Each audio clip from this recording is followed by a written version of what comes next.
Hey everybody, this is Frankie Abbruzzino with the Scoop News for Sarasota County over the last 24 hours.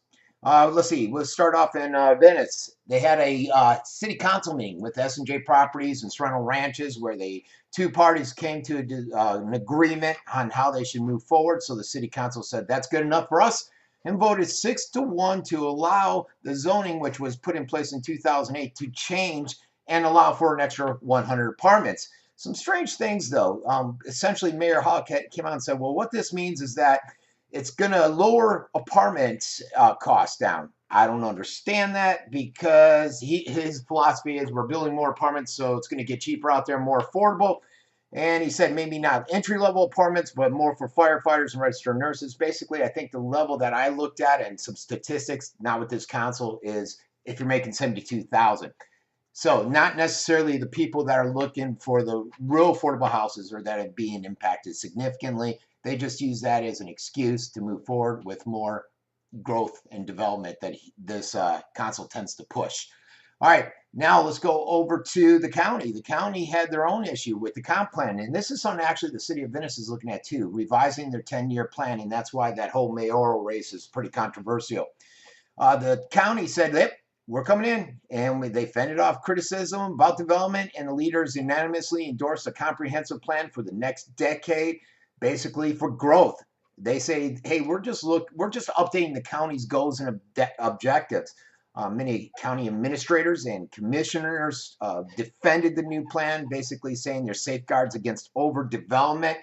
And not everybody agreed, though. Their attorney Lobach disagreed with it. He's a huge advocate for controlled sustainable growth. Some people said that the changes included a broad economic development goals for attracting targeted industries, addressing coastal erosion. Others on the other side blasted it, saying, look, it's relaxing regulations and softening some of the environmental development.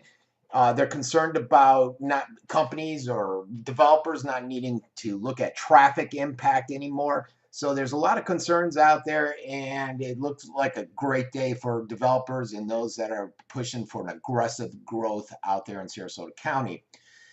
In Venice, there was an investigation at a Venice home. This was actually last Thursday. A lot of people were writing the Scoop page saying, hey, what's going on Clemson? What's going on in Clemson? We didn't hear anything until yesterday. And essentially, they came out and said, look, I guess it's a known drug house. They went out around 9 in the morning and they found various amounts of meth and prescription drugs and paraphernalia and all that stuff. Out of the 11 people that were there, 7 were arrested.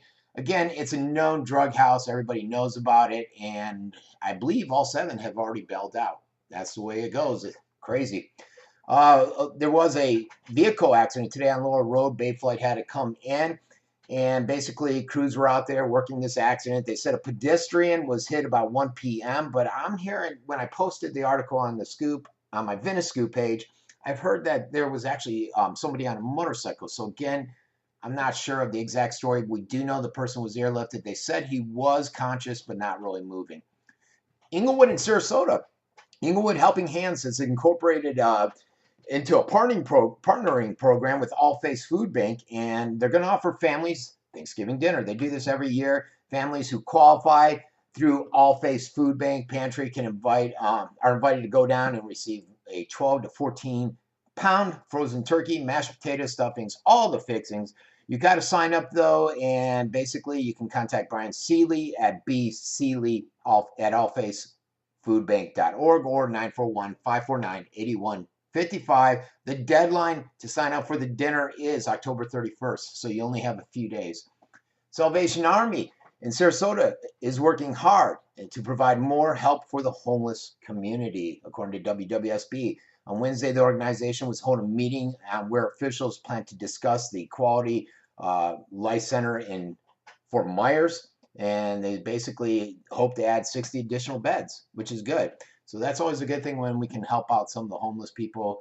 I know somebody here locally wrote to city yesterday on the city email server complaining about homeless people laying around in the city over by the 4 main streets on the island, and it's disconcerting to the resident, and it doesn't look good. Okay. City of Venice. No papers picked this up. Finally, I went into their agenda and I looked for the video and listened to it. It's a quick video, maybe less than 5 minutes, but basically The city council in the city of Venice decided that if Amendment 2 does pass on November 8th, which is legalizing medical marijuana, that they're calling for a moratorium for 1 year. They're both basically billing it as a way to research and make sure all the facts are in place, they're saying. In my mind, it's a way for the council to sit there and prevent it from coming to them for a year until they can develop a plan to ensure it never arrives in the city limits. I'm a huge advocate of medical marijuana. So I went on record saying I would have not approved the moratorium. You can listen to the video and everything. That is on the Venice Scoop page. Next, the lady, poor unfortunate lady. This lady was hit up in Sarasota. 61-year-old Sarasota woman, Lynn Taylor. I believe it was last week, Gulfgate Drive, and it was on October 18th, and they're still looking for the car. It's a light-colored PT Cruiser. If anybody has any information, they said contact them. WWSB does have a link for a GoFundMe page and everything. If you want to check that out, you can also actually just look on WWSB for that one. The Wiz, they said that the Women's Sports Museum recently held a major public event, and the goal is to bring the museum to Suncoast. And they're looking at doing it at the Gee Whiz Science Museum. You can find that on the Scoop pages and on the Sarasota Scoop. This is the next story. Someone that I've put a few stories out on. I've shared a lot of articles. I know my partners, Bob and Donnie, have interviewed them a few times, and this involves a 16-year-old Maddie Drew. I believe she goes in school in Sarasota but lives here in Venice. And basically, she communicates by signing or using her iPad. She's a 10th grader at Oak Park School, according to WWSB.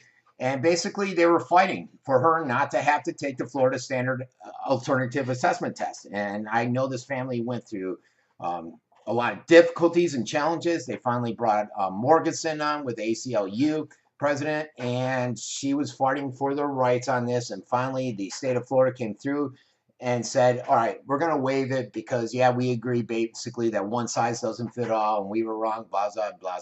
So I'm glad for Maddie here because if you listen and follow this story, there really was no reason for her to take this test and the stress that the school system put her through. And this is just one of many people.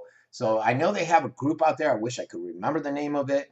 But if you look at on my Scoop pages, they're always on there commenting, and they're very active in making sure individuals know their rights when it comes to standardized testing.